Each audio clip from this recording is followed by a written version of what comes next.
Hello! I would be very pleased if you would like the video. Subscribe so you don't miss new videos every day that will help you relax.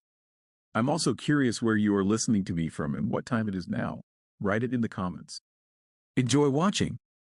The first rays of dawn gently lit the golden rooftops of the Forbidden City. The Emperor of China stirred from his silken sheets, the faint scent of sandalwood lingering in the air. Servants silently entered, performing the morning rituals with meticulous precision. Each movement was a testament to centuries of court tradition, a choreography of power and reverence. By the time the sun fully emerged, the emperor had donned his ceremonial robe, embroidered with dragons that seemed to dance in the early light. Courtiers gathered in the hall of supreme harmony, their faces composed, their minds sharp, awaiting the emperor's decrees. Matters of state, taxation, and diplomacy would be discussed, each word weighed heavily in the balance of the realm. In the inner chambers, the emperor received petitions from officials and envoys. The clatter of ink brushes and the rustle of silk punctuated the quiet deliberations. Advisors bowed, offering reports on distant provinces, military campaigns, and grain harvests. Each decision the emperor made rippled through the vast empire, affecting millions who would never see the splendor of the Forbidden City. As midday approached, a ceremonial meal was served in a small, ornate hall. The emperor ate slowly, savoring delicately prepared dishes, steamed fish, fragrant rice, and seasonal vegetables. Servants hovered silently, refilling tea and removing empty dishes with discreet efficiency. Even a meal was a stage for protocol, a reflection of the emperor's position as the pivot of the world. After the meal, the emperor strolled through the imperial gardens. Stone pathways meandered past koi ponds and blossoming trees, each branch carefully pruned by gardeners. This walk, though private, was part of a long tradition, time for reflection and contemplation, away from the constant demands of court life. Guards followed discreetly, ever vigilant. The afternoon was devoted to inspections of palace affairs and military matters. Reports of troop readiness and fortifications were read aloud, maps unfolded on lacquered tables. The emperor's gaze swept across the documents, absorbing details, asking questions. Every decision, from a minor supply allocation to strategic troop movement, carried consequences far beyond the palace walls. As dusk fell, lanterns were lit throughout the palace, their warm glow reflected on jade tiles and crimson pillars. The emperor returned to his private chambers, where scholars and historians recorded the day's events. Knowledge was power, and the emperor ensured that the chronicles of his reign would be precise and thorough, a testament to his governance for future generations. Night descended, and the city quieted. The emperor retired, surrounded by the soft rustle of silk and the faint fragrance of incense. Outside, the vast empire slept, unaware of the deliberations, decisions, and ceremonies that had shaped its destiny today. Yet within the walls of the Forbidden City, the pulse of the empire continued, guided by the hand of its sovereign. The emperor's attendants moved like shadows through the chamber, preparing incense and scrolls. Outside, the bronze gongs echoed, marking the beginning of the dragon hour. It was a sound that reached every courtyard of the Forbidden City, announcing that the Son of Heaven was awake. A young eunuch knelt by the doorway, awaiting the emperor's first command. His voice, calm and measured, ordered the recitation of the morning classics. Two scholars entered, unrolling scrolls of the Analects of Confucius. The emperor listened in silence, his expression serene but his thoughts sharp as steel. This daily ritual was more than devotion. It was governance through reflection. The emperor, as the living bridge between heaven and earth, was expected to embody harmony. His moral virtue, known as de, was believed to maintain cosmic balance. If he faltered, storms, famine, or rebellion could follow. When the recitations ended, the emperor washed his hands in perfumed water, then accepted the jade tablet from his grand secretary. This small ritual signaled the start of administrative duties. Outside, the Hall of Supreme Harmony awaited, its vast marble steps glistening under the morning light. As he approached the hall, hundreds of officials lined the corridor, kneeling in perfect rows. A collective shout of, "Long live the Emperor!" rose like thunder, echoing through the courtyards. He raised his hand slightly, a gesture that silenced the crowd instantly. Power required no loud voice, only presence. Inside, the Grand Council convened. Ministers from across the empire presented memorials. One official bowed deeply, reporting floods along the Yellow River. Another delivered reports on Mongol border patrols. The emperor listened, occasionally tapping his jade seal on the table, signaling approval or rejection. The court scribes recorded every decree, pages of silk scrolls filled with neat, black brushstrokes. Each decision would be dispatched by horseback to distant provinces. The machinery of the empire, vast and ancient, moved with disciplined precision, all centered on the emperor's will. When the council ended, the emperor dismissed the ministers and stepped outside. The palace grounds shimmered with red lacquer and gold trim, guarded by statues of lions and mythical beasts. Beyond the walls lay the city of Beijing, alive, noisy, yet unseen by its ruler. Returning to the inner court, the emperor paused by a carved screen depicting dragons among clouds. He often found comfort in such symbols. The dragon was not a mere beast. It represented his essence, power, wisdom, and divine legitimacy. Every brushstroke in the carving carried centuries of meaning. The empress awaited him in the hall of tranquil harmony. Her demeanor was poised and graceful, her eyes lowered in respect. Together they offered incense at the ancestral shrine. They bowed before tablets of past emperors, ensuring continuity between the living and the dead, a sacred duty of the ruling house. Afterward, the emperor withdrew to the pavilion of literary splendor. Here, scholars presented their writings and poems, hoping for imperial favor.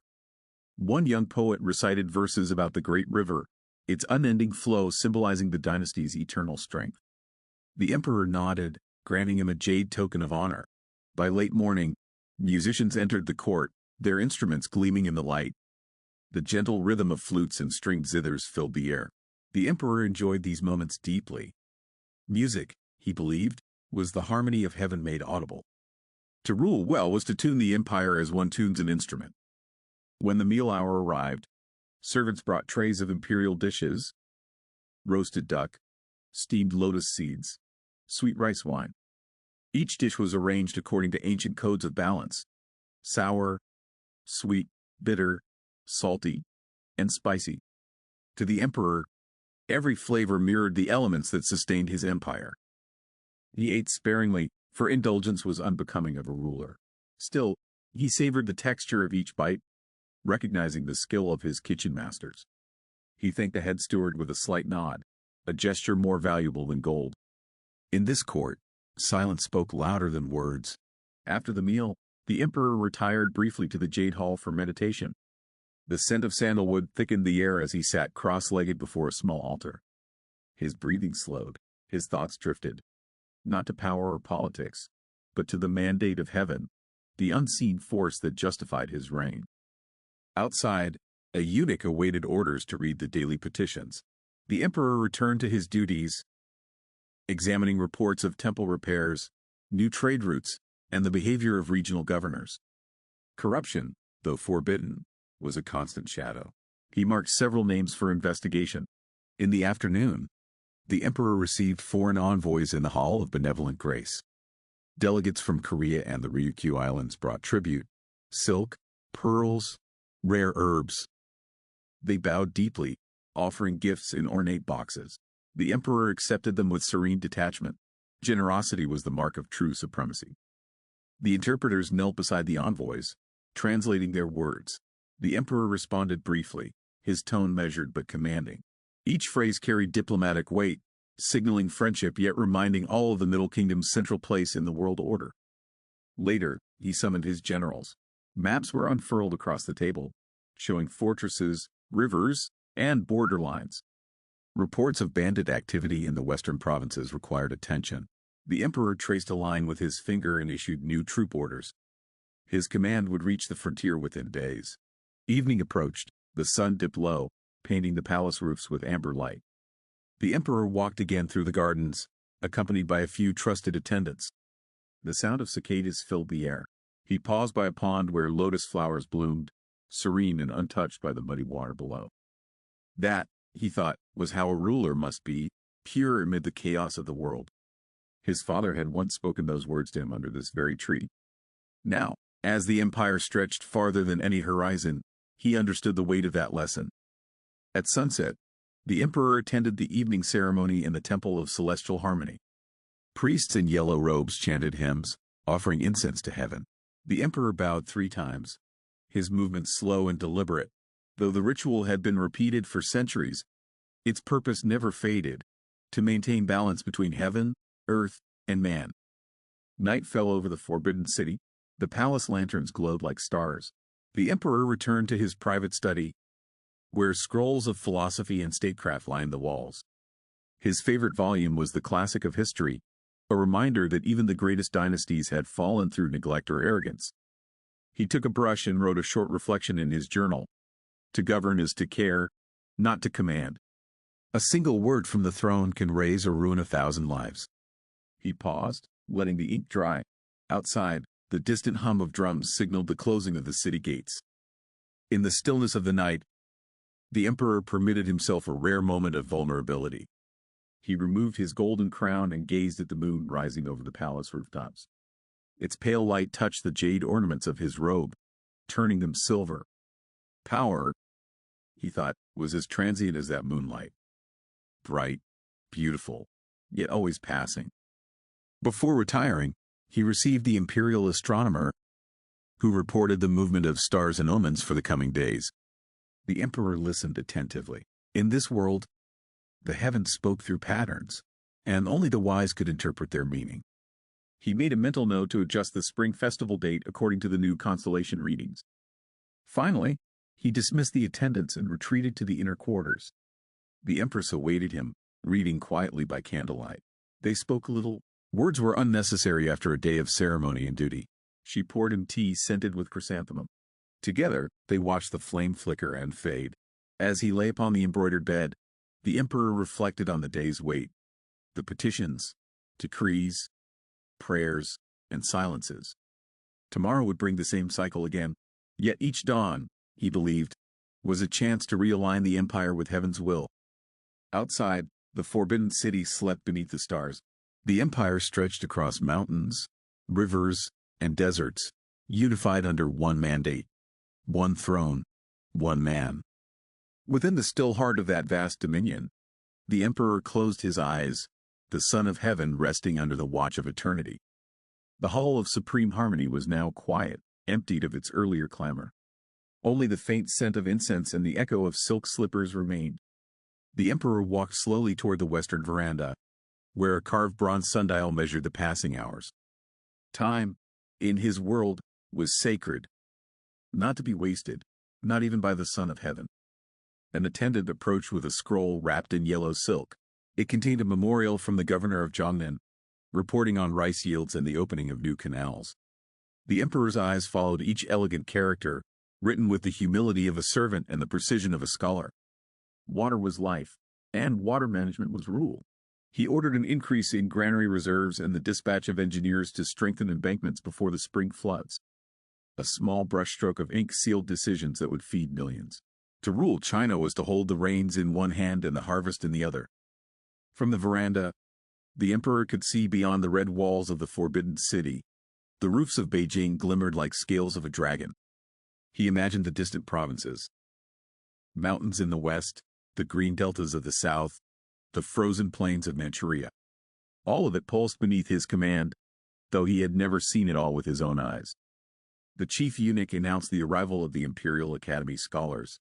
They carried scrolls on astronomy and state ethics, bowing deeply before presenting them. The emperor listened as one spoke of the alignment of Venus and Jupiter, a sign, perhaps, of prosperity.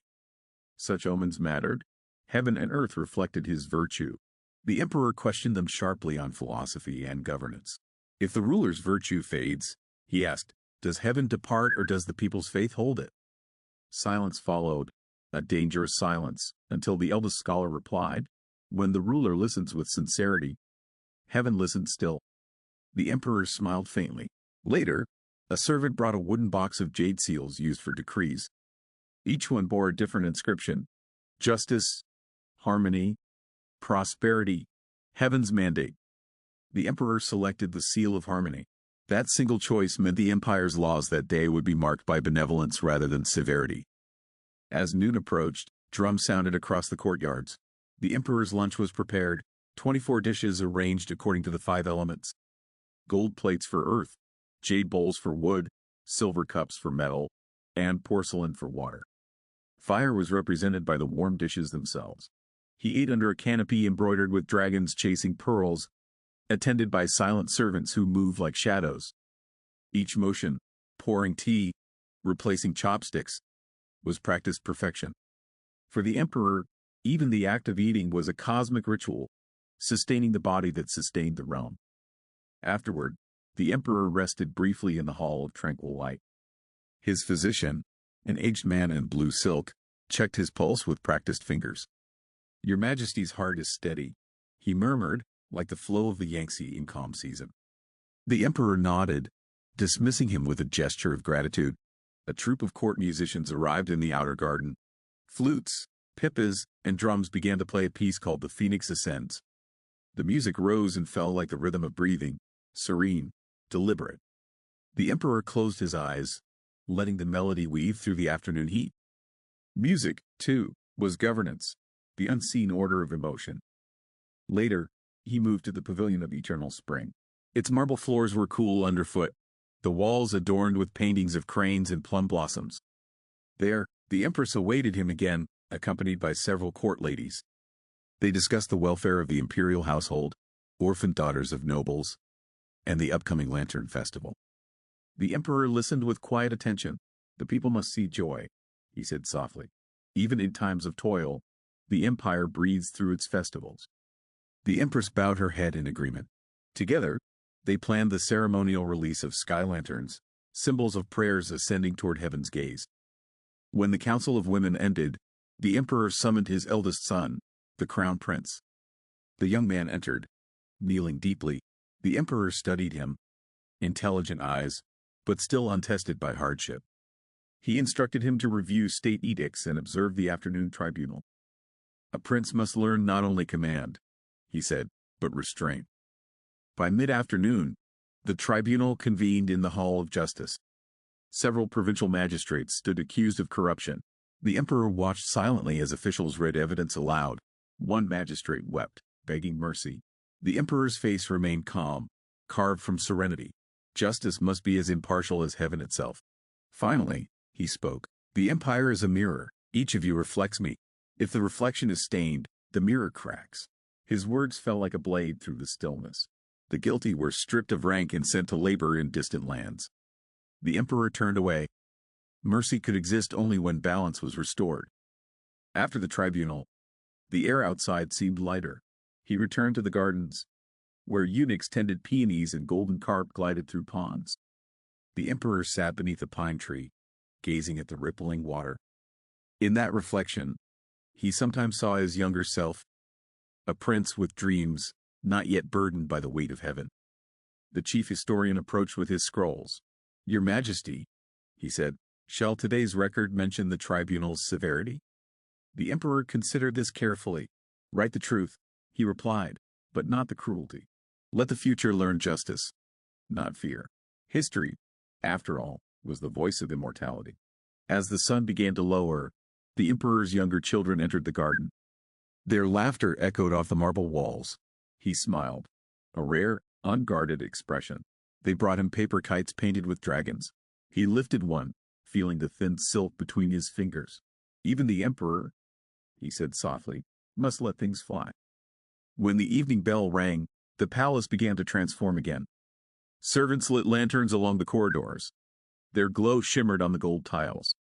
The emperor returned inside, where courtiers awaited for the evening report. The empire never truly slept. It merely shifted from daylight's duty to night's reflection. The last light of the sun faded behind the crimson walls of the forbidden city.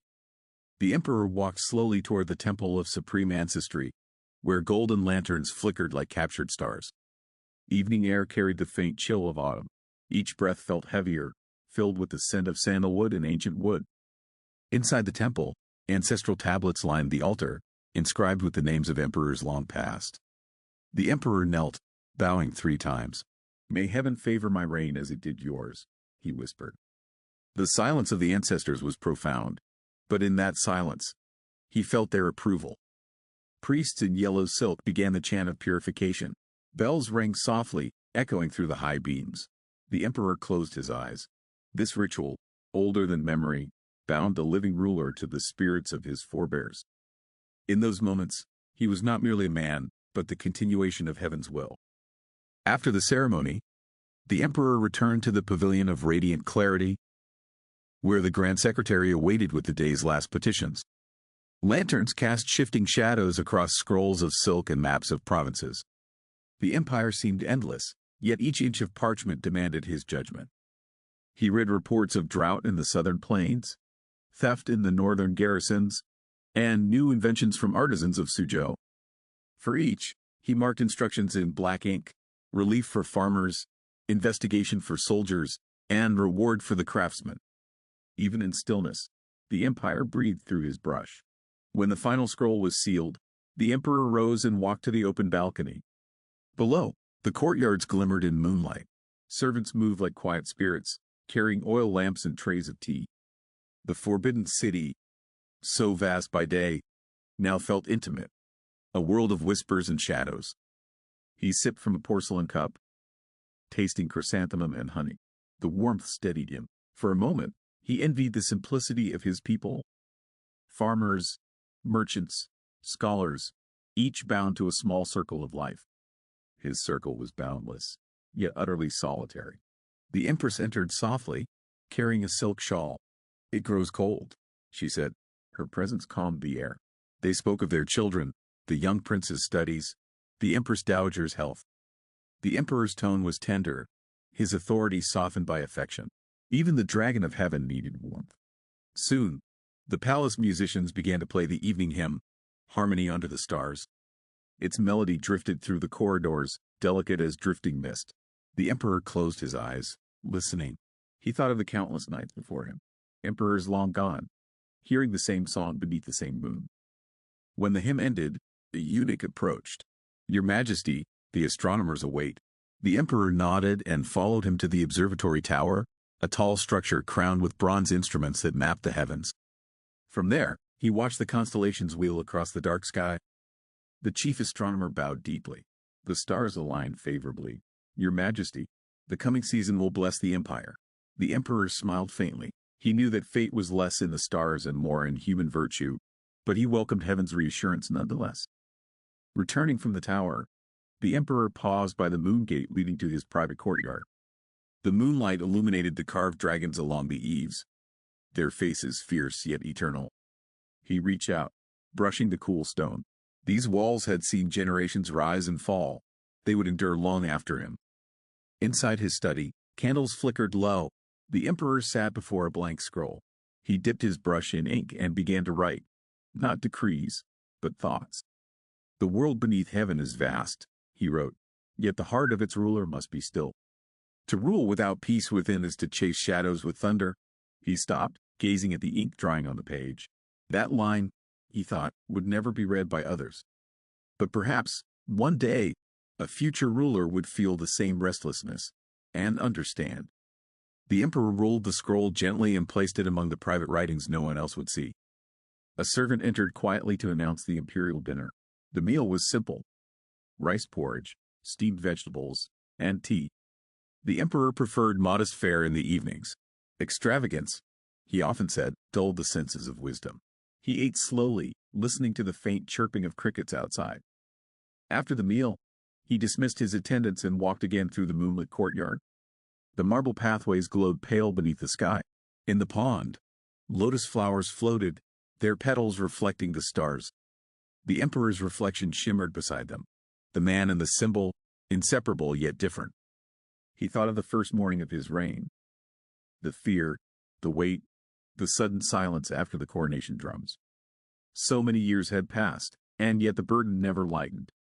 He had learned that power was not command but endurance, to remain steady while the world swayed. Near the edge of the pond stood an old pine tree. Beneath its shadow, the emperor often came to think alone. He touched its bark, rough and cold. "You and I," he whispered, "are bound by time, yet we both stand." The wind stirred the branches, as if answering. In the distance, the night guards changed their posts. Bronze bells chimed softly, a rhythm older than memory. The emperor returned indoors, extinguishing the candles one by one. Each flame that died left a faint trail of smoke, twisting like a dragon fading into air. In his bedchamber, the empress waited, reading from a collection of Tang poems. She closed the scroll as he entered. Together they shared a final cup of tea, their silence comfortable and deep. Outside, the moon hung high, unblinking, eternal, watching over the empire. The emperor lay back against silk cushions. His thoughts drifted once more to the people, the peasants planting rice, the soldiers patrolling the borders, the scholars copying the classics by lamplight. He imagined their small worlds, all revolving quietly around his unseen presence.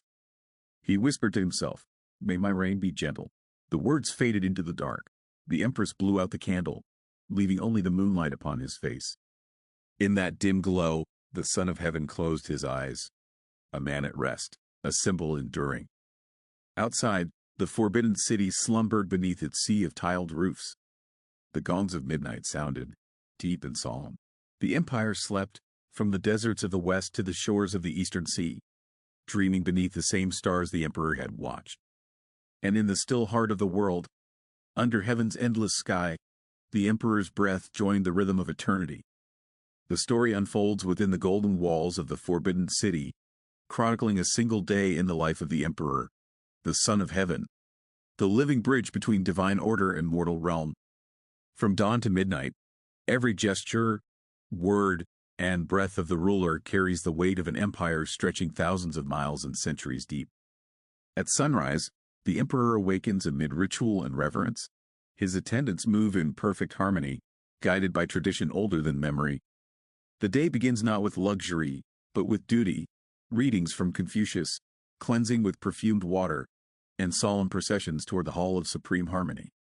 Each act is both personal and cosmic, reaffirming his role as the axis between heaven and earth.